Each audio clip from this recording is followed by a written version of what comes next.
septembarski dani 1915. godine. Posljednji put trebalo je braniti Beograd.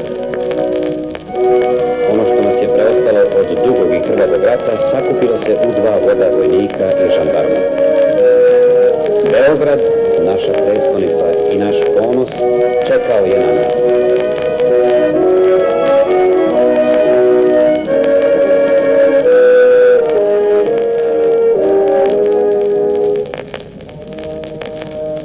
U jednoj cvećarskoj radnji uzeli smo karanfile i zakitili se.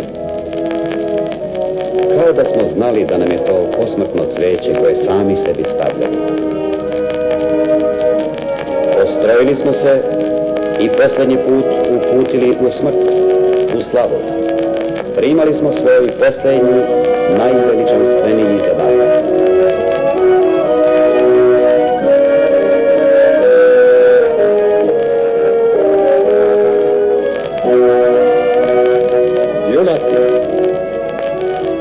Tačno u 3 časa neprijatelja treba razbiti vašim silnim junaštvom, razneti vašim bombama i bajonetima. Obraz Beograda, naše prestonice, mora da bude svetao. Vojnici, junaci, vrhovna komanda izbrisala je naš puk iz brojnog stanja. Naš puk je žrtvovan za čast Beograda i otadžbine. Vi nemate dakle da se brinete za živote vaše. Oni više ne postoje. Zato napred u slavu, za otadžbinu, živeo Beograd.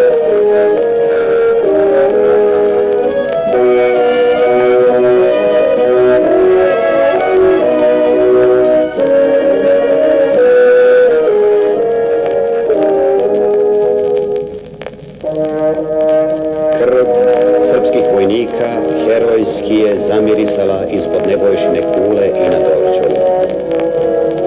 Na reverima izginulih srpskih vojnika još su se rumenili karanfili. Sa zidina Kalemegdana čula se nova kanonada, dolazila je naša nova smrt, naša pesma za slobodu. Dolazio je glas majora Gavrilovića. Vojnici, junaci,